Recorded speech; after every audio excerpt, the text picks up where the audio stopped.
Well, good afternoon. First of all, I want to thank everybody, all our witnesses for being here today. I convened this hearing to examine the damage caused by President Trump's decision in March to cut $400 million in U.S. assistance to the Northern Triangle. The Trump administration did not consult with Congress before deciding to cut these funds. Moreover, administration officials have openly acknowledged that they did not even assess the effectiveness of our assistance program or the impact of these programs on migrant flows to the United States before reaching their decision. In other words, the administration displayed an astonishing level of contempt for Congress and a blatant disregard for the will of the American people. I think I speak for many of my colleagues in saying that this is not how the United States should conduct foreign policy. In my visit to the region, I have seen firsthand the impact of our programs on the ground. The U.S. strategy for Central America was designed to improve quality of life in Honduras, El Salvador, and Guatemala in order to address the root causes of migration. The strategy enabled important progress in a short period of time. Our assistance helped reduce homicide rates in El Salvador by more than 50% in municipalities where U.S. aid operated. In Guatemala, our programs helped create over 78,000 new jobs in the Western Highlands and Petén Department alone. In Honduras, our programs helped lift 90,000 people out of extreme poverty. These are certain areas where our strategy could be improved upon, and I would welcome an honest conversation about ways the U.S. could better advance our objectives in the region. However, arbitrarily cutting assistance to the region is absolutely the wrong approach. I strongly oppose President Trump's decision to cut funding for these programs. I commend my colleagues on both sides of the aisle who have spoken out against this illogical decision, which directly undermines U.S. interests. I represent a district that is nearly two-thirds Latino.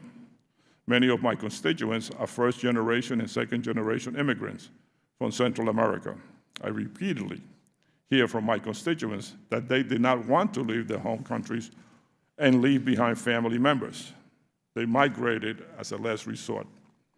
The Trump administration seems to believe that they can stop migration by eliminating right to seek asylum and coercing governments in the region into stopping people from leaving their countries at all.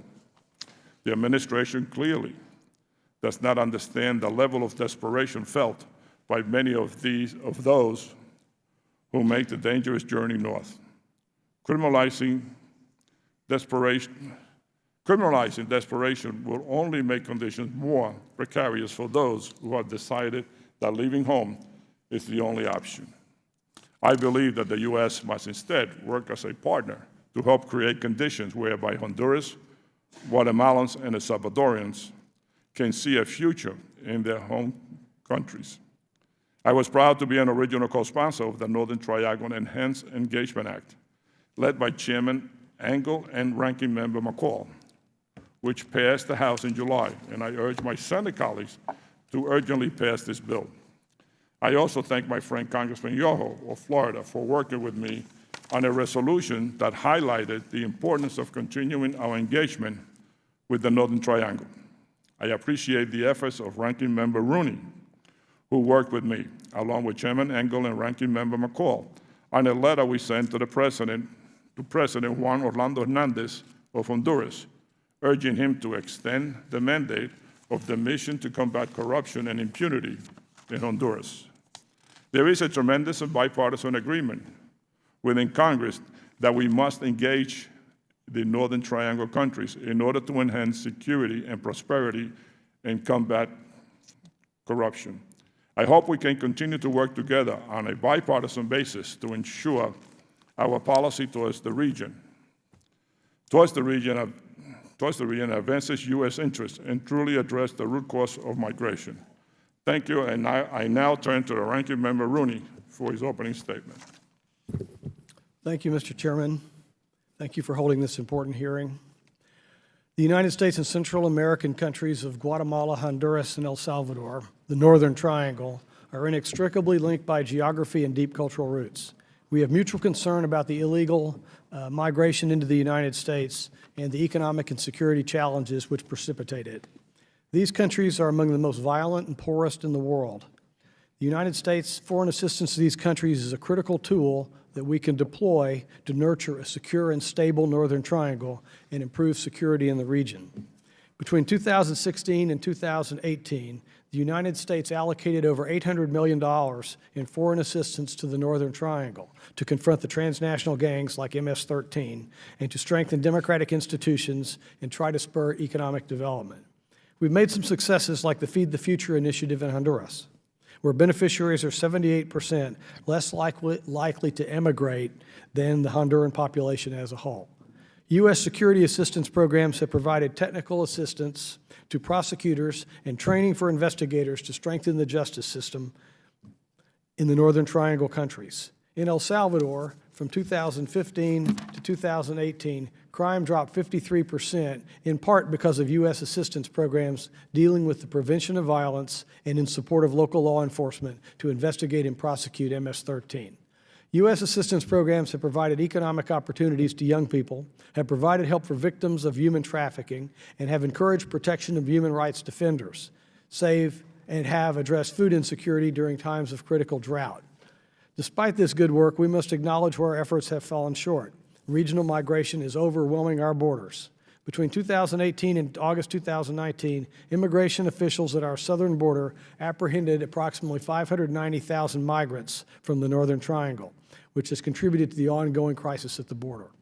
Further, while violence in the Northern Triangle has been reduced, the homicide rate remains excessive.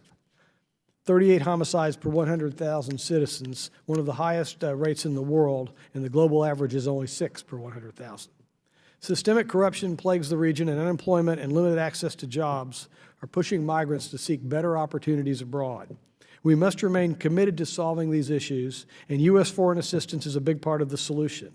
In the last few months, about $500 million of FY 2017 and 18 foreign assistance to the Northern Triangle has been cut. I'm deeply concerned about the negative impact this will have on these countries and on flight migration towards the United States. Congress is responsible for ensuring that any adverse results from these cuts are monitored and addressed with future funding. Strong oversight of our aid is essential, not only to guarantee responsible spending of taxpayer dollars, but to ensure that we have clear objectives and are adjusting our aims for maximum results. Moving forward, we need to make sure that our foreign assistance improves the region's physical and economic security and strengthens civil society. We need to support economic development and encourage private sector engagement in order to raise wages, create jobs, and boost the regional economies. We must also recognize the need to address climate change and its impact on regional agriculture. Areas in the Northern Triangle have experienced 5 straight years of drought, leading to a continuous crop loss, depletion of food reserves, and an increase in the price of basic agricultural products. The coffee sector, one of the region's most important export industries, has been devastated by a fungus called coffee leaf rust, which has led to a significant decline in coffee production. Let me be clear, U.S. foreign assistance cannot solve all these challenges alone. Ultimately, the governments of the Northern Triangle are responsible for addressing their domestic needs.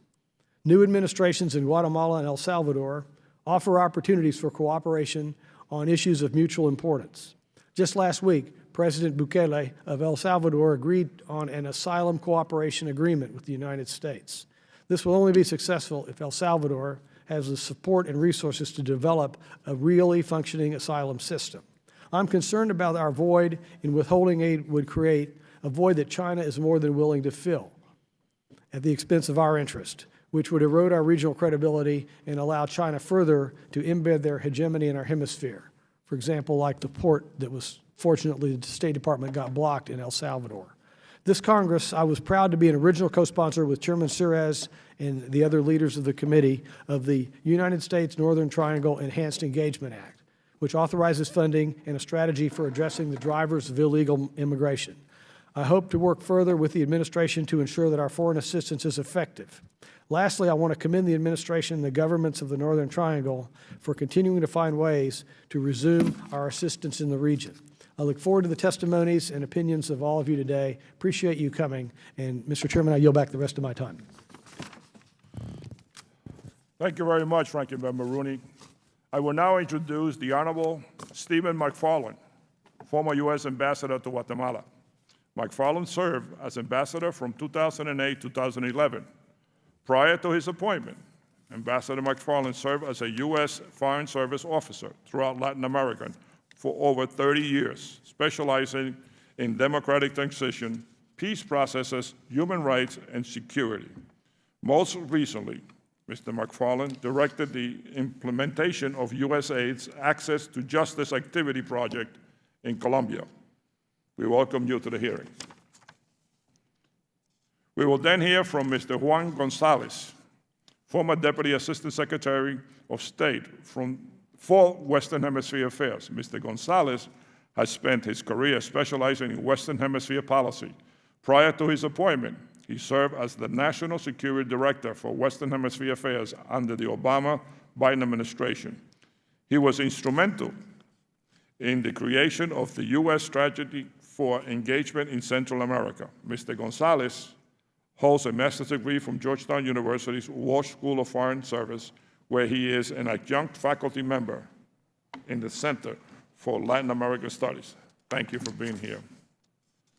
We will then hear from Mr. Richard Jones, the Senior Technical Advisor in Latin America and the Caribbean for the Catholic Relief Services. Jones has lived and worked in Latin America for nearly 3 decades and has spent the past 20 years with Catholic Relief Services, directing programs on violence prevention and migration. He holds a master's in international relations from Johns Hopkins School for Advanced International Study. Thank you for joining us. Finally, we will hear from Mr. Matthew Rooney, no relation to Mr. Francis Rooney, a former service officer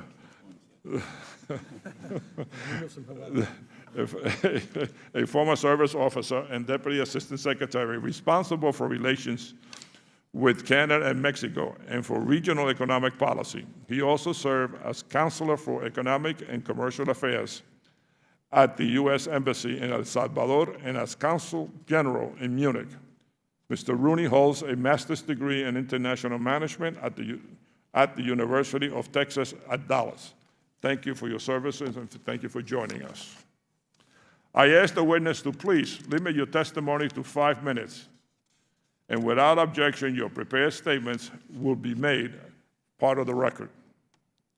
Ambassador McFarland, I now turn to you. Thank you, Mr. Chairman. Mr. Chairman, Mr. Ranking Member, distinguished members of this committee, it's a real honor to be present at this hearing along with my esteemed former colleagues, Juan González and Matthew Rooney, as well as Mr. Rick Jones. My work in Central America began in the 80s under President Reagan, continued up to President Obama, and I can attest that U.S. policy in that region is strongest when it has bipartisan congressional involvement and support.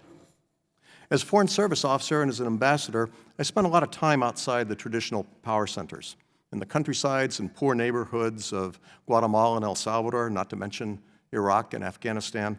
I met with ordinary people who lacked power and influence. And I came to understand how Central Americans become frustrated with governments, how many of them migrate to the United States, not just for income and safety, but also to achieve hope and dignity. One time in 2002, I joined a USAID-funded acute child malnutrition project working in Guatemala's countryside. The team identified a child who was dying of hunger. We convinced the mother and the father to take the girl to the feeding station. 2 years old, she only weighed 9 pounds, about 40% of what she should weigh. As we hiked from the farm to the town, the parents told me their story. There was a drought. Their crop had failed. There was no government assistance. They had 5 children, and they gave what little food there was to the older boys who could work in the fields. Droughts returned to Central America this year. One can imagine how a family now in a similar situation would decide to migrate to the United States, because no matter how risky the trip, how harsh the conditions, it is better than watching your family starve. I also found the fact that an ambassador would go to these places and that the U.S. would help these people actually helped us to secure Guatemalan respect and support for unrelated U.S. policy objectives. The U.S. assistance cutoff sadly abandons that moral high ground. In my written statement, I detailed how the assistance cutoff would actually undermine the administration's migration policy, since it would stimulate more migration. I also laid out why the cutoff does not provide leverage for the U.S. to use effectively with the governments of Central America. The aid cutoff not only harms economic and social development and civil society, it is also undermining U.S. interests in law enforcement, citizen security, and counter-narcotics by ending U.S. support for police, prosecutors, and the courts, even as narco-trafficking and corruption, which is an indirect cause of migration, are spreading. In the case of Guatemala, this is particularly dangerous given the administration's decision to support the termination of the successful anti-corruption effort known as CICIG, and the controversies surrounding ongoing efforts to replace that country's Supreme Court. Earlier this year, DEA arrested a then presidential candidate in Guatemala for alleged narcotics trafficking. Similar arrests have occurred in Honduras. Ongoing efforts to retaliate against Guatemalan judges and prosecutors who handled anti-corruption cases will inevitably harm the prosecutions of narcotics trafficking and organized crime cases of interest to the United States. The U.S. should remember that a major factor that led to Chavez's takeover in Venezuela was the public's perception that their institutions were increasingly corrupt. And Venezuela, of course, is now in the throes of one of the largest mass migrations in recent history. Finally, the aid cutoff reduces U.S. credibility. Central Americans expect the U.S. to know what it is doing. An assistance cutoff that undermines the administration's own policy sends the mistaken message that the U.S. is not serious. I believe the administration should take the following steps. One, restore the programs affected by the assistance cutoff. Two, seize the opportunity to engage with the newly elected presidents of El Salvador, Mr. Bukele, and the president-elect of Guatemala, Mr. Giammattei. Three, support anti-corruption efforts, given that corruption indirectly stimulates migration. Four, reshape U.S. policy towards Central America to re-emphasize progress on the systemic factors that drive migration and use migration to the U.S. as a pressure relief valve. The administration should engage the region's governments, civil societies, and private sectors on what has to change and how each can contribute more, because what is happening now is not sufficient. There should be greater accountability, and the administration should review sanctions as well as incentives to stimulate appropriate change. Thank you very much, Mr. Chairman. Mr. González, you are now recognized for your testimony. Mr. Chairman, Mr. Ranking Member, distinguished members of the committee, thank you for the opportunity to testify before you today on this very important topic. It is a particular honor to be among such august company, but in particular that of Ambassador McFarland, who I met when I was a Peace Corps volunteer in the Western Highlands of Guatemala, which incidentally is one of the major sources of migration from Guatemala to the United States. I was asked to focus on the lessons we drew upon when designing the original U.S. strategy for Central America, as well as progress achieved, recommendations for U.S. policy, and the tangible impacts of cutting aid to the Northern Triangle. As such, my testimony outlines a few of the many lessons learned, good and bad, from my time as Special Advisor to Vice President Joe Biden from 2013 to 2015, when we designed the strategy, and then as Deputy Assistant Secretary of State with the responsibility over its execution in the final year of the Obama administration. The bottom line is, it relates to this hearing, is that U.S. foreign assistance provides effective leverage to protect our national security interests and promote democratic values in Central America. It is a fundamental tool to addressing the drivers of migration, and cutting it will only serve to undermine U.S. regional influence. The first and most important lesson that we learned early on was that migration enforcement and border security alone would not stop irregular migration to the United States. Current migration trends are the result of economic and social conditions in Guatemala, Honduras, and El Salvador, countries where poverty, corrupt and ineffective public institutions, and violence are compelling people to begin a dangerous journey to the United States. So we developed the U.S. strategy in Central America to focus on the drivers of migration. Second, Northern Triangle governments are unable to prevent outbound migration on their own without equal parts pressure and support from the United States. Political pressure is key, as no amount of foreign assistance will make a lasting difference without political will on the part of regional governments. That requires senior administration officials to engage in candid discussions with regional governments and the respective private sectors and to press them for reforms that, in many cases, go against vested interests. We engaged at the senior-most levels of government and measured political will in terms of quick results on near-term actions, like targeting smuggling operations, while advancing structural reforms to address these systemic challenges over time. Congress was key to maintaining the pressure, most notably by including robust conditionality in the appropriations bills. Third, large and complex strategies cannot be managed solely from Washington. The Vice President, the State Department, and USAID set the priorities, negotiated political commitments, established metrics, and briefed anyone and everyone on Capitol Hill willing to listen. But when it came to program design and implementation, we had hired our country teams, all of which serve under Chief of Mission Authority. Fourth, migration is a byproduct of a broader problem set in the Northern Triangle that has broader implications for U.S. national security. All three countries suffer from a predatory elite that benefit from the status quo and who for generations have opposed reforms that would alleviate migration drivers.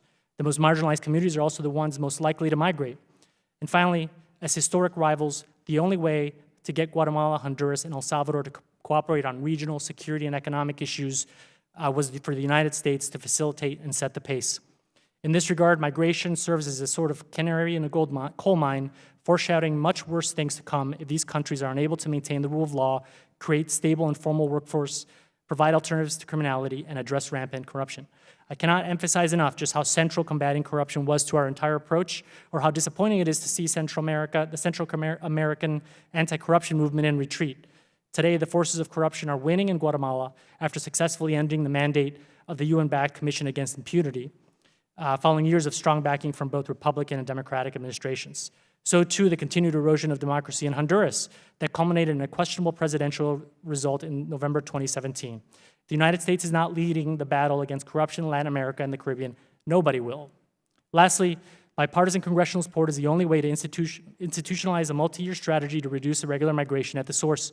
We learned that most members of Congress supported addressing the root causes of migration from the Northern Triangle, albeit with varying degrees of nuance. Republicans, for the most part, prefer to focus on security assistance and called for robust monitoring and evaluation mechanisms. Democrats, skeptical of the region's political will, pushed for increased conditionality related to human rights and emphasized the importance of supporting justice and rule of law institutions over military support. We argued successfully for balance, using our experiences with Plan Colombia and the Meridian Initiative to make the case that effecting positive change requires sustained international assistance that balances both security and development and is accompanied by strong political will from regional governments and the private sector. But we didn't get it on our first try. And congressional Democrats and Republicans worked with us to tweak the strategy that became the product of collaboration between the administration and Congress. My final point is this. The migration crisis at our southern border serves as a stark reminder that the state of security and prosperity in Central America and Latin America and Caribbean writ large has significant implications for our national security. Without active leadership and support from the United States, the situation in the Northern Triangle will only continue to deteriorate. We cannot play line defense indefinitely, and it is vital to our interest to provide foreign assistance and exert pressure on regional governments to create the necessary conditions for migrants to stay home. I urge Congress to continue its bipartisan support for the U.S. strategy for Central America. Thank you for the opportunity to testify. Thank you, Mr. Jones. You are recognized for your testimony. Chairman Sierras, Ranking Member Rooney, thank you for calling this hearing and for the opportunity to look more deeply at the impact of cutting foreign aid to Central America. My name is Rick Jones. I'm a Senior Technical Advisor for Catholic Relief Services in Latin America and the Caribbean, where I've lived and worked for nearly 30 years. Cutting foreign aid to Central America, a region which has become one of the most violent in the world, where rural poverty is on the rise and people are fleeing for their lives, is counterproductive. It's likely to erase the gains that have been made, increase the costs, and undermine the credibility and the security of the United States and the people living in the region. There have been gains Between 2015 and 2018, the CARSI program achieved a significant reduction of 50% in homicides in El Salvador and 35% reduction in Honduras. Homicides are one of the principal causes of outmigration. Cutting aid to those programs is likely to only increase the loss of life and increase the cost of addressing people who are fleeing the region due to violence. In CRS, we've worked with USAID, the U.S. Department of Labor, and INL in our youth employment program. We've been able to reach 10,000 youth who are out of school and unemployed and at risk of joining gangs or being recruited into them, and placed 75% of them in jobs, business startups, or back in school. An independent study by the Department of Labor demonstrated that graduates from these programs saw their incomes continue to rise 2 years after leaving the program. Aid in this way is very effective. The alternative says to young people, there is no hope for you. The only thing you have to do is to leave the region. We asked young people in these programs if they have ever thought about migrating, and 40% of them said yes. We asked them why they stayed, and they said, because this program gives us hope and a reason to stay. And this program is also cost-effective. It costs about $1,000 per young person for a 6-month training program and placement into a job, whereas apprehending a young person at the U.S. border costs a minimum of $50,000 for the same period. Cutting off the aid is going to only increase the expense to the U.S. taxpayer. In another positive example of foreign aid, USAID sponsored CRS to address chronic malnutrition and food insecurity in Guatemala. And while rural poverty tripled in Guatemala and extreme poverty doubled, we were able to reach 100,000 people, cutting in half extreme poverty, and chronic malnutrition dropped 5 times the national rate. We don't need to cut the aid, we need to put it on steroids. The FAO has estimated that 1.4 million people in the dry corridor in Central America are suffering food insecurity due to drought. This is another driver of migration north. In June this year, CRS conducted a study in 18 municipalities that were drought affected in the eastern part of El Salvador. And we found 70% of the families were suffering hunger just from this past year. And we've had 5 years of drought. When we went to the Office of Foreign Disaster Assistance, they said they couldn't support a response to that drought crisis because aid was getting cut. Right now, as we speak, 2 of our programs are being cut: a food security project in the dry corridor in Guatemala, where we were about to reach 7,400 families, or an estimated 30,000 people with direct services. We're also going to have to roll back our program in over 200 communities in Guatemala that was strengthening their capacity for their own development. Cutting off the aid in Central America sends a message, and it says, you're on your own.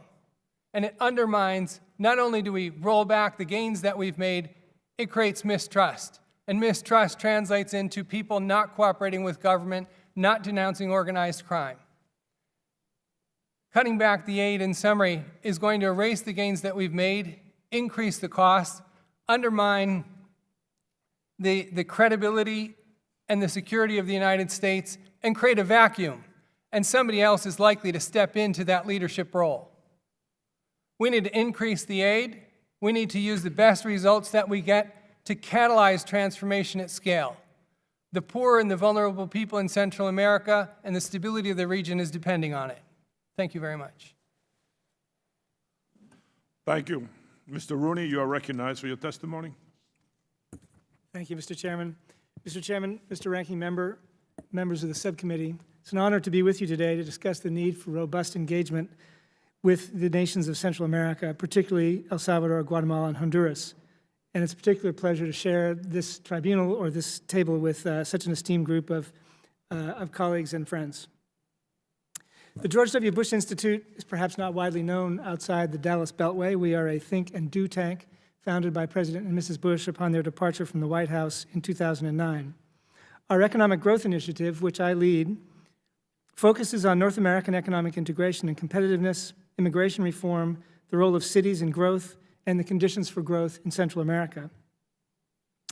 Mr. Chairman, Mr. Ranking Member, members of the committee, the heartbreaking images of Central Americans risking their lives to enter the United States have produced an unsatisfying debate among Americans.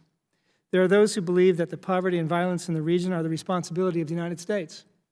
And there are those who believe that the corruption and social dysfunction of the region are entirely the fault of the Central Americans themselves. As usual, the truth is more complicated. It is true that all the Central American countries have been sovereign nations for 2 centuries, and all have had functioning democracies with market-driven economies for 3 decades or more. As a result, they bear ultimate responsibility for conditions in their countries. At the same time, the United States has been deeply engaged in those countries for decades. In particular, the region embraced free trade in response to a U.S. trade policy approach that holds that trade is a better tool for economic development than assistance. Over a decade later, their continued poverty calls the American approach into question and opens the field to others. We must prove that our approach works. As a result, the fact is that the security of our borders and our communities and the credibility of the concept of trade-led development are at stake. The challenges are daunting. The region remains trapped in a cycle of political uncertainty, institutional weakness, and persistent poverty. This instability on our extended security perimeter derives immigration and reduces growth opportunities for the United States. Driven by this recognition, the United States has offered strategically focused assistance to the region. The U.S. commitment has been significant, yet U.S. peace and security assistance to the region is a fraction, 3% or less, of what those countries spend out of their own resources. More importantly, dozens of Salvadoran, Guatemalan, and Honduran law enforcement officers have lost their lives in the line of duty in the last several years. The Central Americans are working hard and making sacrifices to address their own problems.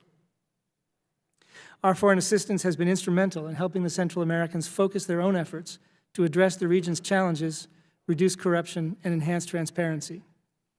At the same time, it is true that to break this vicious cycle once and for all, the United States needs the region to develop and pursue a long-term growth agenda. In an effort to encourage the emergence of a growth agenda, the Bush Institute about a year ago, created our Central America Prosperity Project.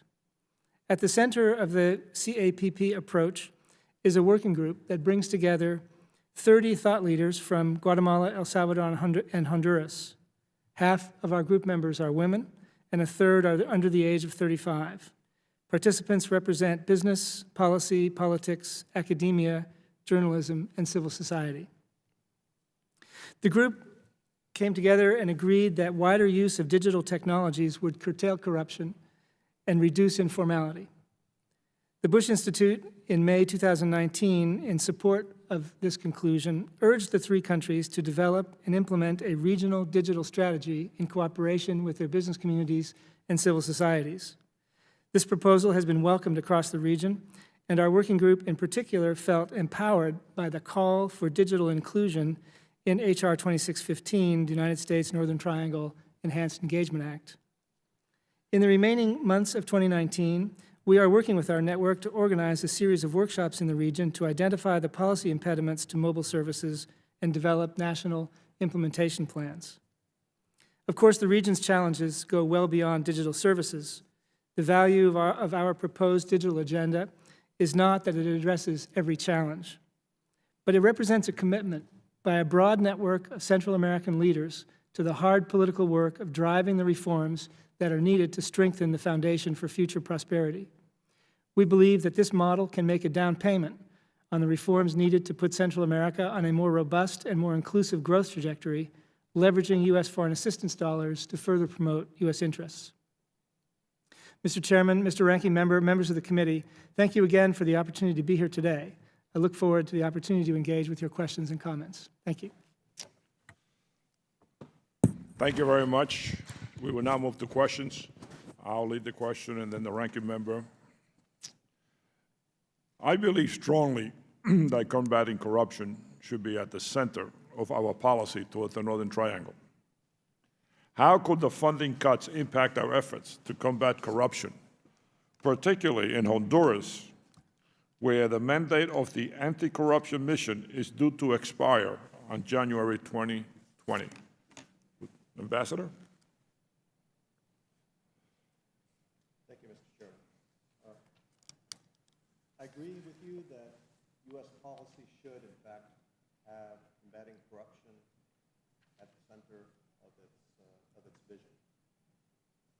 I believe that because corruption affects several. I'm sorry, Mr. Chairman. I agree with you that the combating corruption should be front and center of our agenda.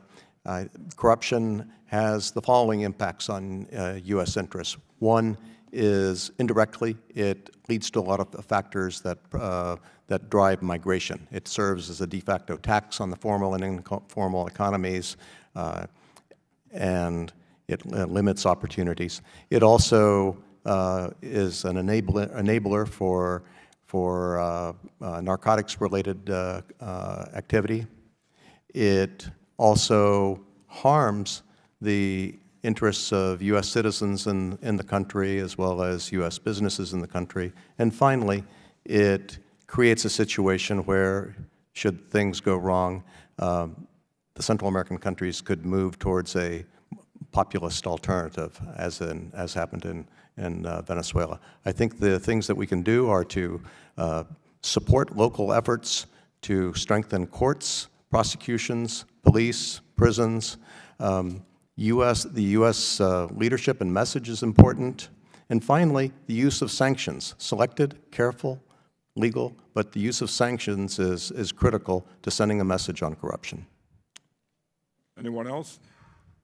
If I may, Mr. Chairman, just I would use, you referred to the Honduras example. I think we need to look no further also than just the experience in Guatemala, where I had the honor to, when I was at the State Department earlier on, actually put together the assistance package for CSIG, the UN-backed Anti-Corruption Commission. And as a matter of fact, it was a congressional earmark. So we were compelled by the U.S. Congress to fund CSIG.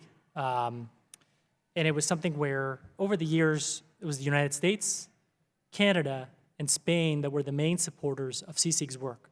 So on the assistance side, I think it's over 1,600 prosecutions that CSIG has supported the judiciary on is a direct example of how you get results on combating corruption. But more importantly, I would say is the assistance also provides important leverage.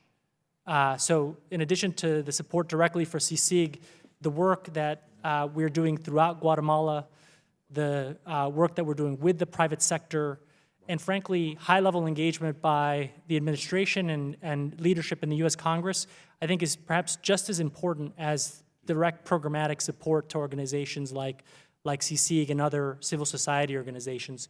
At the end of the day, the United States, and the ambassador knows this better than anybody, the United States carries an outsized presence in Guatemala, Honduras, and El Salvador. And if we are demanding results on corruption and using foreign assistance as a tool of leverage, it is incredibly effective, and it has actually allowed CSIG's mandate to continue up until this year. Thank you. Yeah, sure. Corruption is certainly a critical issue to be addressed, but we think it needs to be combined also with development aid. The development aid, for example, through the McGovern-Dole school feeding program, allowed us a seat at the table with the Ministry of Education, where they eventually adopted a national school feeding law, which now Guatemala is going to take on and take over 50% of the feeding in 2018 and 2019 in local purchases and in 2020. So we think anti-corruption programs need to be combined with development that allow us a seat at the table to continue to foster good governance and good spending. Thank you, Mr. Chairman. Just to observe, as I mentioned in my remarks, the working group of Central American leaders that we convened under our Central America Prosperity Project identified corruption as one of the core problems facing the region. Our working group included members of leaders of the major business associations from all three countries, leaders and owners of some of the major corporations in all three countries, as well as representatives of regulatory agencies and civil society. And there was a unanimous sense among that group that corruption was a serious problem. The idea of using digital services to attack that problem kind of starts with the assumption that it's a tough problem to crack, because ultimately it's difficult to come to any form of prominence in Central America without being compromised to some extent or another by corrupt activities. And the ability to make tax payments, receipt of social benefits, customs payments, registration of companies, registration of work relationships, and contracting transparent through digital services is a remarkable opportunity to break the cycle. Thank you. I now recognize the ranking member, Mr. Rooney. Thank you, Mr. Chairman. I'd like to ask Mr. González and Ambassador McFarland first, but then anyone, how you see climate change affecting the regional agriculture and subsistence economy. Last week, MSNBC had a great story about that. They had a reporter embedded in Guatemala, and particularly how effective is our assistance trying to help with that, and what do you forecast how bad it's going to be before we can finally do something about it? Thank you, Mr. Ranking Member, for that question. It is a salient issue, particularly in places like Guatemala, where a lot of the migration, as you mentioned, I think in your opening remarks, the eastern part of Guatemala, due to drought, has driven a significant amount of the migration.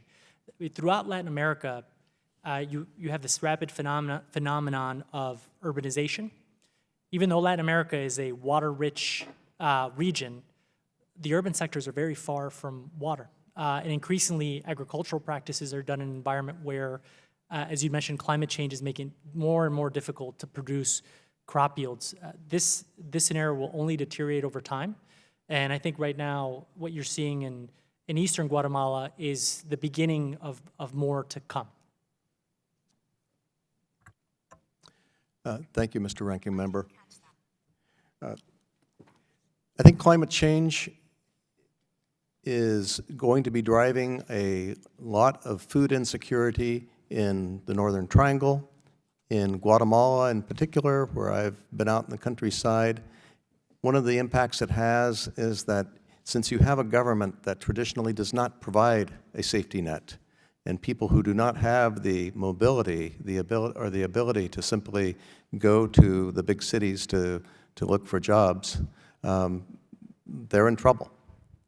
It also affects people because it's not just the crops, the individual farmers' crops that are affected. A lot of these farmers depend on seasonal labor in the sugarcane plantations and in the coffee fincas.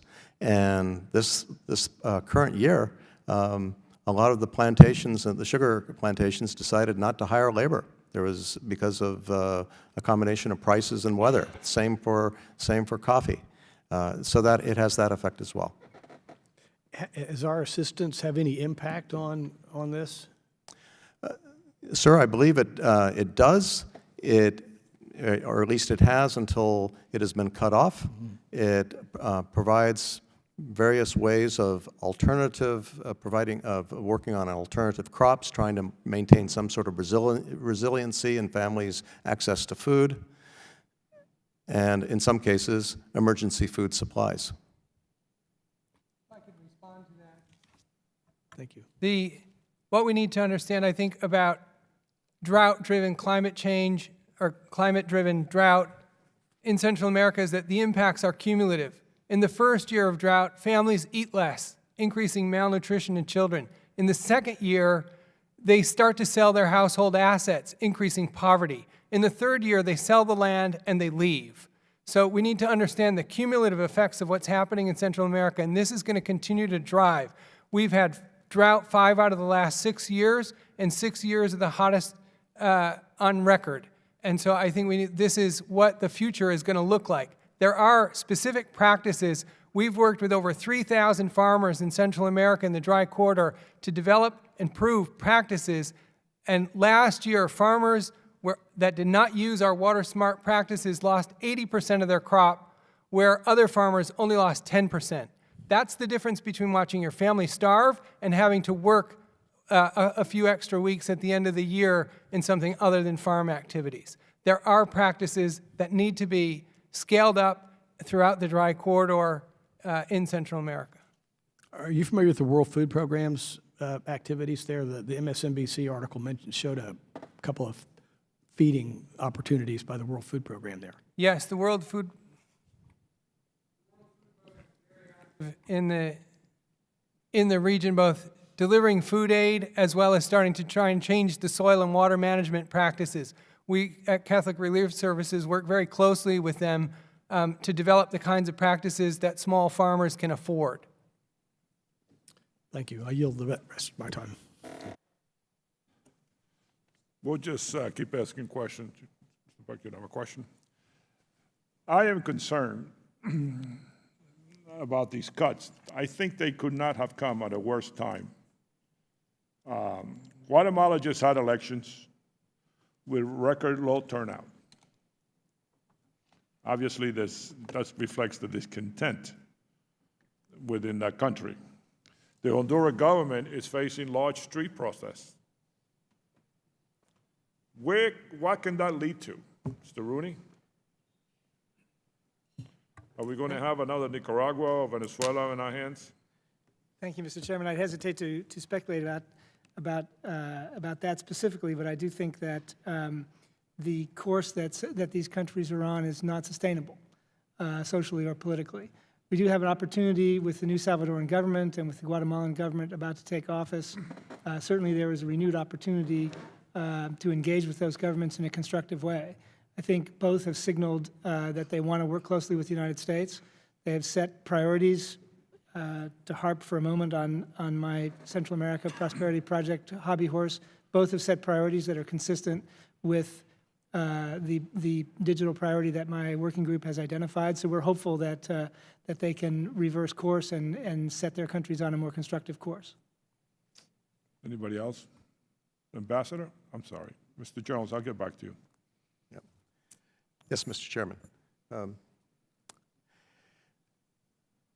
would say in the case of Guatemala, Mr. Chairman, there is a real opportunity for the United States to engage with the president-elect. There's a new president, new Congress, and that's something positive. Same with El Salvador. Honduras is a different story. Could this discontent somehow lead to a Venezuela situation? As somebody who served twice in Venezuela and has watched it closely, it's been on my mind for many years. The two big factors that led to Venezuela were an economic decline and increasing popular dissatisfaction, loss of faith in their institutions, and a wild card, Chavez. We don't see the wild card on the scene in Central America, but that doesn't mean that the person couldn't appear. But I think the lack of confidence in elected institutions and the lack of confidence, the popular concern about corruption are warning signs that the U.S. as well as the leaders in those countries should take into consideration. Thank you. Mr. Jones? Yes, thank you, Mr. Chairman. I think first we're very concerned about the loss of human life due to removing foreign assistance for security issues. And secondly, what gets us at the table with the governments is the humanitarian aid and development assistance. And as we take that off the table, the governments are only left, we've taken away the carrots and we leave them with only sticks. And when that's happened in the history of Central America, that's been a recipe for repression and increased violence. Thank you. Mr. Yoho? Thank you, Mr. Chairman. Thank you all for being here. Thank you for your testimony. And I hope you can help us paint a different direction of what we do, helping countries with our taxpayers' foreign aid. We have given Central America over $6 billion since 2007. And that money goes to good governance, rule of law, war on drugs, and it can go, job development. It goes through all these. We have MCC compacts we've done, USAID. They're there, and they've been there. It's not like they have been there for 5 years. We've been there for a long time. And I hear from all of you that the people are leaving because it's a lack of rule of law. It's the increase in corruption. It's increased in crime that we've got to do more. What do we want to do more of? Things have got to change, and I'm probably one of the dissenting people up here because I think there has to be a strong language going back to the leaders of those countries to say, we're not going to put money back in here until you change what you're doing. We had the president of El Salvador before he got sworn in, and I was this dissenting voice. You know, we've had the war on drugs since 1971. We've spent over $1 trillion of the American taxpayers, and I'll ask all of you, are we ahead on the war on drugs?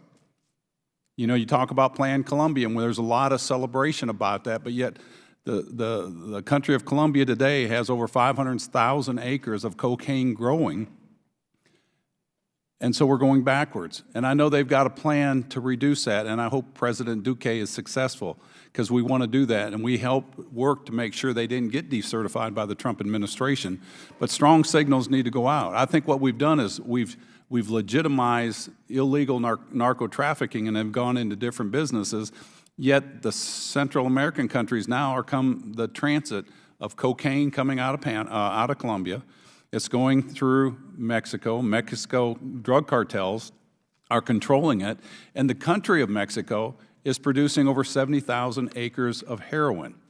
And then we've heard the allegations of the past president of Mexico offering, I think it was $350 million to El Chapo to let him kind of roam free. And so we know the root of this. It's not a lack of money. It's not a lack of what you guys do, because you're the boots on the ground, and I applaud you for being there for 30 years, trying to bring sanity to this. But it's how do you hold these leaders accountable? Morales, you know, throughout the UN, because he didn't want that much scrutiny. There will be a vacuum created, I agree, in China and or Russia or Iran or, you know, Cuba's already got their influences in there. We'll have that. But what in the heck do we need to do different, and how can we get these people to say, we're going to change? And I challenged the new president of El Salvador, what are you going to do different than your predecessors so that they can look back and say, this is the man that changed the direction of Central America in my country? What do we need to do? Because the feel-good stuff that we've done over and over and over again, and by doing that, there's been a lot of tragedy and suffering, and we see these people coming across our southwest border. It's not enough. I came up here to get rid of foreign aid, but I wound up passing the largest reform to foreign aid and boosted it so that we could move countries from aid to trade quicker. Where can we work in Latin America or Central America to make a regional difference that shows the rest of those people around them? That's what I want, and that's what I want to hear from you. And we'll start with Mr. Gonzalez. You're ready. Congressman, thank you for the question. I think I would start by saying that the provision of foreign assistance, while completely insufficient, as you mentioned, to transforming the situation on the ground, I would argue that the provision of foreign assistance is not a blank check to these countries. In fact, we provide foreign assistance to advance our own national interests. And an example I would give you, sir, is we increased the size of anti-gang units that collaborate with the FBI. And in 2015, that led to a massive arrest of MS-13 gang members, both in El Salvador and in Charlotte, North Carolina. That's a direct impact. And outside experts have evaluated U.S. aid programs in El Salvador and demonstrated that the drop in violence led to a drop in migration. So it does take time, and it is frustrating, but I would say it's because no amount of money makes a bit of difference if you don't have partners that are rising to the crisis at hand. Exactly. And so I would say some specific recommendations. Number one is demand that these leaders take immediate steps on short-term and long-term reforms. Can I Yes, put sir. you on pause for a minute, Mr. Chairman? I'm out of time. Do you have time to have him answer? Absolutely. Thank you. Go ahead. Thank you, sir. Demanding very clear and measurable action items from the part of these regional leaders that will demonstrate to U.S. taxpayers that it's worth the cost. In Guatemala, the effective tax rate is one of the lowest in the hemisphere because the private sector benefits from the export of migrants that send remittances back home. Now, specific recommendations. Well, we didn't bring up our policies, our failed policies on immigration is also a magnet that makes this situation worse, and I don't mean to get you off track. No, I agree, sir. And I would say just a couple very specific, perhaps technocratic recommendations. Number one is you need to get the private sector involved. When I was in government, we started to do that. Private sector where? In the region and in the U.S., because often there's a lack of open competition for U.S. companies to compete in the region, but also these are governments that have, for generations, the private sectors have fought against some of these reforms that would have prevented migration. So finding a way to provide incentives, I think the BUILD Act that was passed on a bipartisan basis that creates the USDFC, the Development Finance Corporation, is a good tool to create opportunities for U.S. business to get involved in large-scale and smaller-scale projects. But very specifically, I would say maybe two things that I think Congress can do. Number one is one of the things we toyed with but never moved forward with as a proposal was creating a regional account. When Plan Colombia was first started, there was what's called the Andean Counterdrug Initiative. Most of that money went to Colombia, but it is a flexible way to actually be able to move the money in Central America so that you're rewarding those countries that are taking the measures that they need to take. And that money can be either security or development assistance. It was a very effective tool that we used during Plan Colombia. And then the second, I would say one of the most difficult challenges we had was that the delivery of foreign assistance is a very slow mechanism. Part of that is how the State Department manages the appropriation, and part of it is the negotiation with the Hill. And I think there's a way to resolve this without reducing the oversight role of Congress and expediting the delivery of funds to Central America. Thank Leave you. it at that. If I might, sir, thank you for that question. Certainly agree that ensuring that we have political buy-in and political support is the most challenging thing. And in general, U.S. assistance carries out U.S. priorities, and matching those with internal priorities and collecting the kind of political support you need internally is a challenge. My own view is that I think the most powerful tool that we have is the Central America Free Trade Agreement, which was structured not just to open the U.S. market to Central American products and open Central American markets to U.S. products, but to encourage the Central Americans to integrate among themselves and to open Guatemalan markets to products from other Central American countries, and so on. And so to the extent that our assistance can be modulated to ensure full implementation of CAFTA, which requires the buy-in of the Central American business community, as Mr. Gonzalez says, those are interests that have not always been in favor of increased economic openness and economic policy reform in the region because they have a comfortable situation where they are. That is, I think, a very powerful tool that we don't make enough use of. And the ability to encourage regional integration, both on the political level and on the economic level, I think would also be useful. The idea, for example, that Millennium Challenge Corporation might be able to make a regional grant as opposed to bilateral grants. Correct, yeah. So that's an important opportunity to encourage that regional economic integration. At the end of the day, the region is ultimately only going to thrive as a combined region of whatever it is, 35 million people, rather than a collection of small markets. Foreign investors in general are not going to be attracted to the Salvadoran market, or they may be attracted to the Central American market as a whole.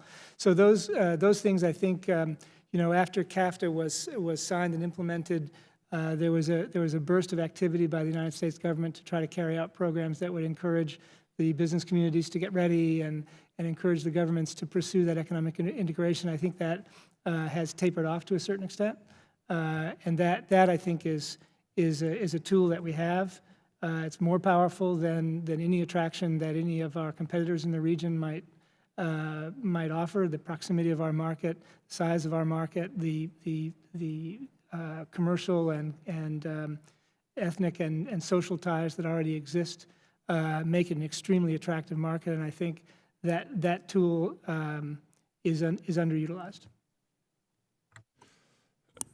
You want to answer that? I would like to add I'll something. give him another 20 minutes. Go ahead. We work with over 300 small and medium-sized businesses that hire the young people who are graduates from our programs. They get almost no incentives to do so. Providing incentives to small and medium-sized businesses to hire young people helps to stem immigration and foster development. We work with over 1,500 coffee growers in Honduras, and by supporting them to negotiate, improve the quality, and negotiate the price, they got 15 cents more per pound and earned over $900,000 selling coffee into the United States. Improving the ties and the trade between the coffee producers and buyers in the United States is a huge, needs to be incentivized here in the U.S. and supported. And I think one of the things that we're talking to as well is OPIC is talking about investing in one of our projects that expands a trust fund and loans to rural communities to expand water services to people. They're paying for those services, and they're repaying the loans, and OPIC investing represents a public-private partnership that I think is an essential way for development to move forward.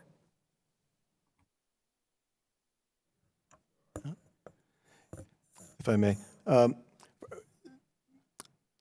Mr. Congressman, I agree. The assistance has been effective. However, it has not been enough to get the lasting, sustainable change that is the U.S.'s objective. Why is that? I would argue that the assistance probably isn't large enough to try to do that, but the key factor is not the size of the assistance. The key factor are the counterparts that we have to work with in these countries. And we have a mix there. There are some very good people, and there are people of vision in all sectors. But by and large, there's not a critical mass. We do not have enough people, we do not have enough counterparts there who are willing to identify the changes that have to be made so that Central America is less violent, less inclined to migrate, and a more prosperous partner. How do we get there? How do we get there? I remember in Guatemala 9 years ago, I attended a meeting with then ex-President Uribe of Colombia, who explained to the private sector how it was that they did Plan Colombia. And one of the things he mentioned, I was there because I have friends in the private sector. One of the things he mentioned, well, the private sector in Colombia decided it would pay additional taxes in order to fight the war. And at that point, he lost them. They were not interested in increasing taxes.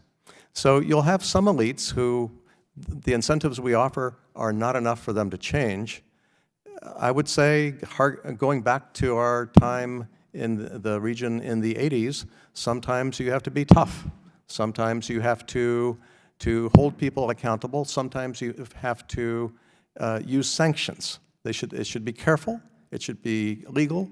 But sometimes you have to press people where they hurt and induce them to change. Thank you, sir. Well, you know, one of my, I guess, my countries that I don't know what happened to it is Nicaragua. It seemed that Nicaragua was moving forward, and as my colleague, Mr. Rooney, said, he doesn't know what happened, but there seems to be a turnaround in Daniel Ortega. He's now become the Somoza of Nicaragua, someone who he fought against. And to me, when I look at that, I said, how can the people of Nicaragua not be disenchanted, not being depressed, not being without hope when they see someone who originally was fighting for them, got voted out of office, came back, and turned out to be a real creep. So I'm concerned about these other countries that are going to wind up in the same way. I'm concerned, I keep hearing now that in Guatemala they're growing a lot of coca. That's very disturbing to me. In Honduras, obviously, they're also doing the same thing. So are we losing this battle? You know, the president didn't give him money, but are we losing this battle even with the money? I would say yes. I mean, right now we are. But I think it's because if the United States is not, and I applaud the leadership of Congress that has filled the space here, but if the United States is not present at a very senior level to to put it directly, to knock heads on key reforms, it's not going to happen. That's plain and simple. And I think that, you know, I am speculating that, you know, when you have a lack of institutions that ensure transparency, ensure that there's no corruption, and that you're providing services to the people that elected a government, you open a space for populist and charismatic leaders like Chavez in his time, like Daniel Ortega in his time, to make promises. And then ultimately you end up with what you have today in Venezuela, which is essentially a criminal regime. And in Nicaragua, you have Daniel Ortega, who's taking advantage of the fact that everybody's focused on Venezuela to do horrible things, including having snipers shoot protesters because he can get away with it. So I think we need to hedge against future Maduros and Chavez's, but I would argue as well that allowing the violence and poverty to fester, combined with what will be approximately 6 million young Central Americans joining the workforce over the next 10 years, is a recipe for disaster in terms of not just corruption, but the presence of criminal organizations, or even worse, that this committee, I think, has held hearings on. And so I don't want to be alarmist, but I do think that if we actually don't have functioning governments in Central America, there isn't, frankly, a wall big enough to keep those problems from our doorstep. I would also add, if I might, sir, that the situation has grown more acute in the sense that back in the day, the United States could engage or disengage with the region. The problems were what they were, but there was no particular alternative out there at moments when the United States disengaged to make things worse. Under the current circumstances, we have extra regional actors who are happy to fill the void and happy to actually facilitate and encourage the kinds of developments that cause us concern. That means that we don't get a do-over, but that the situation could get away from us if we turn away and stay turned away for too long. So I do think that is a new factor that we should keep in mind as we make policy toward the region.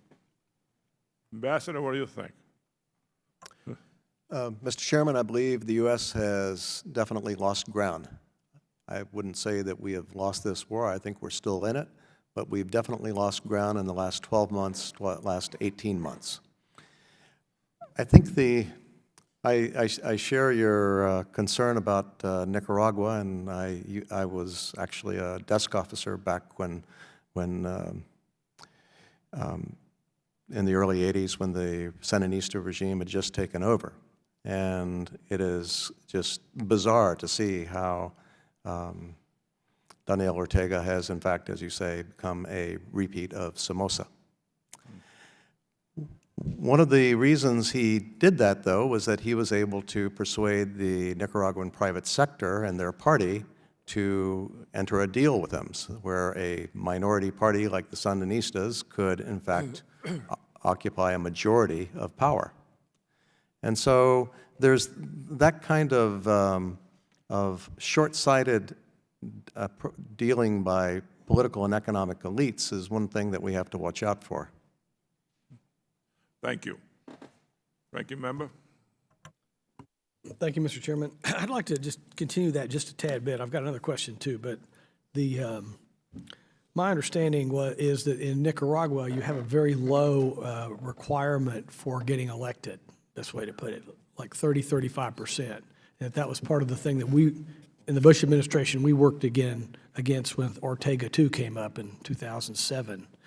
And I got a lot of friends and partners down there, and they've given me statistics last year about the low immigration, the low unemployment, the lowering drug use. I mean, the place was going very well, and all of a sudden, wham! This guy just flips on a dime. Is there any? That's what the chairman and I were talking about the other day. Is how can anybody explain how he made that flip flop so abruptly?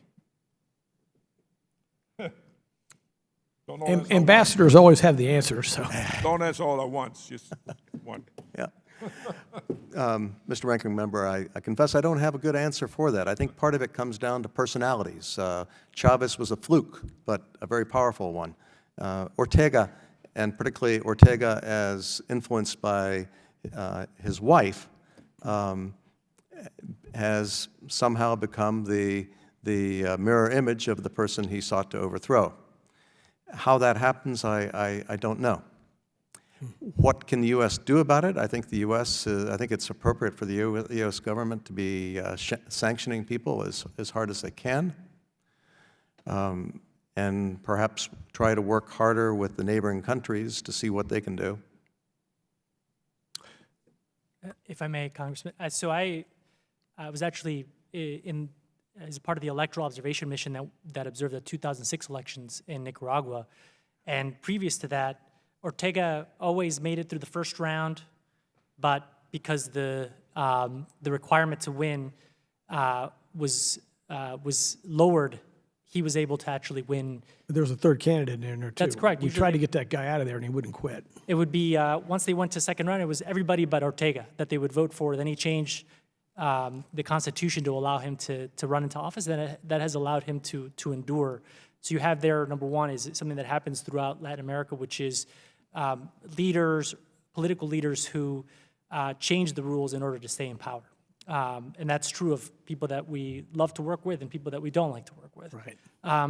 But I got to tell you, I think Ortega revealed the stripes, but that was always part of the plan. And the plan was to maintain a dynasty of power in Nicaragua. I think once he leaves, he's going to want his wife to stay, he's going to want his family to stay in power, and he's going to continue to change the rules of the game so that he can do that. And I got to single out an initiative from the House, actually. The NICA Act was that said that the United States should vote against multilateral development bank loans that went to the government until they changed. I think that's real leadership. I think it caught the attention of the private sector. And those sorts of initiatives, I think, are examples to be modeled in other parts of Central America. Can I ask one more? One quick one then. Several of you have mentioned the role that the local elites and local large family companies in those countries have played in dealing with taxes and things like that. I wonder if you have any information on how they've stymied competition and have made it difficult or disincentivized American companies from going to work there. I've got a little firsthand experience in some of that, so I'm asking. So two things very briefly, sir. First, when, as a part of the peace accord in Guatemala, called for actually increasing taxes, the private sector sued and successfully won. So they've used litigation. But then there's another statistic that when I was in government, we did an internal study and found that in Guatemala in particular, roughly 30% of private sector contracts fell through because of corruption. That's a big number. And when you are a U.S. company and you see that, maybe you don't expose yourself to that level of corruption. But you have to ask yourself, why aren't U.S. companies involved in the infrastructure space or active in energy integration in Central America? And I would say that first, the first reason is that these countries don't work on a regional basis, so the market is not as large. And then the second one is corruption. People aren't willing to take the risk. Yeah, we've done construction work all over that area, and our motto is never contract with the government. If it's a government agency, stay away. Only private people. Thank you, Mr. Chairman. Mr. Vargas? Thank you very much, Mr. Chairman and Ranking Member, for holding this hearing. Again, thank the witnesses for being here. I do want to follow up a little bit on Nicaragua, in particular, Father Jose Alberto Idiaquez, who is the Jesuit rector of the UCA, the Universidad de Centroamérica Simón Cañas. The church there has been denouncing the violence, as you know, and I know that his life a couple times was threatened. And I wanted you to respond, if you could, at the level of threat that a number of these church officials have, and what the danger is to them, and what we can do to help. I don't know who wants to handle that. Mr. Jones, why don't you go ahead and give it a shot first? Okay, I do think I know personally of at least 10 different clergy, religious men and women who have been threatened in Nicaragua. I think what we need to do to support them is that they have access to moving to other countries, similar to what the church did in Colombia for decades, to be able to move people who are threatened, to provide them asylum, to protect them, as well as to assist the people who are working in Nicaragua. If I can interrupt you for a second, though, I was in El Salvador as a Jesuit back in the 80s, and most of the priests don't want to leave. That's the whole point. I mean, it's their communities there. It's the people who, who they minister to as Jesuit priests and as other priests. They don't want to leave.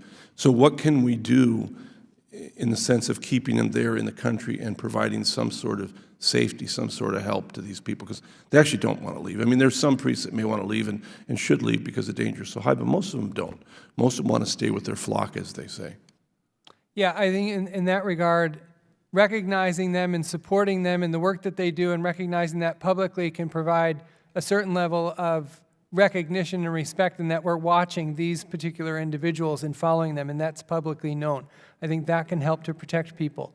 I think also continuing to foster the dialogue that the Catholic Church has been very much engaged in trying to bring things back to the dialogue and the table, and I think we need to continue to push for that in general in Nicaragua. Continue to push for monitoring of human rights abuses and those people who have been imprisoned in Nicaragua needs to happen. Anyone else want to take? Yes, Ambassador McFarland, go ahead. Yes, Congressman. I had the privilege of knowing 2 of the Jesuits who were killed. Yeah, I knew all of them. They were my superiors. They were at the UCA at the time. I was in Chalatenango, so I knew them all. Which ones did you know, just out of curiosity? Probably Ignacio Yacuria. Father Ignacio Yacuria and Father Segundo Montes. Oh, Segundo Montes. He was my actual superior. I'm so sorry. Yeah. I understand the priests do not want to leave their flock. So I think the first question is we need to ask whether the threat is sort of generalized or whether it is specific. And what we saw in El Salvador and also in Guatemala were specific, deliberate attacks. These are people well loved by their people. Mm-hmm. How to deter that? I think there are a couple of ways. I think it is possible, although I don't know how feasible it is for the Catholic Church, for the Jesuit orders, to have people who go with them so that they're witnesses, and that has a slight deterrent effect. It might help. They're not armed, but they're there. They're witnesses. And I think the other thing is the voice of the international community, the United States, of the House of Representatives. This makes a difference. It can push off an attack. It can, maybe we'll go after somebody else, maybe we'll do something else, but maybe we won't kill. Mm-hmm. Well, thank you. I hope that we do more and we can do more as a body. And lastly, I would just like to comment that I think it's obvious that if we're not more engaged in Central America, the problems are going to get bigger. And us defunding some of the programs that we have, I think, is going the wrong way. And as you all know, I mean, China is very interested in the area and in all of Central and South America. So I think we need to be engaged, and I hope we get more engaged, not disengaged.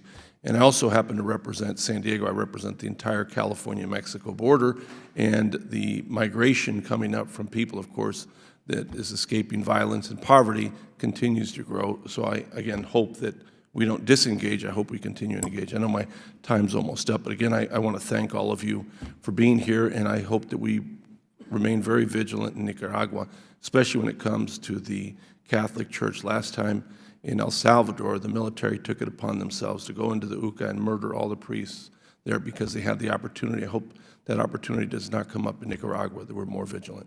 Thank you. Thank you, Congressman. All right, thank you all for being here today for this important hearing. I am deeply concerned about the administration's assistance cuts. I look forward to continuing to work with my colleagues on a bipartisan basis to push back against this illogical approach and return to a policy that advances the shared interests of the United States and the people of Guatemala, El Salvador, and Honduras. I thank the witnesses and all the members for being here today. With that, the committee is adjourned. Thank you.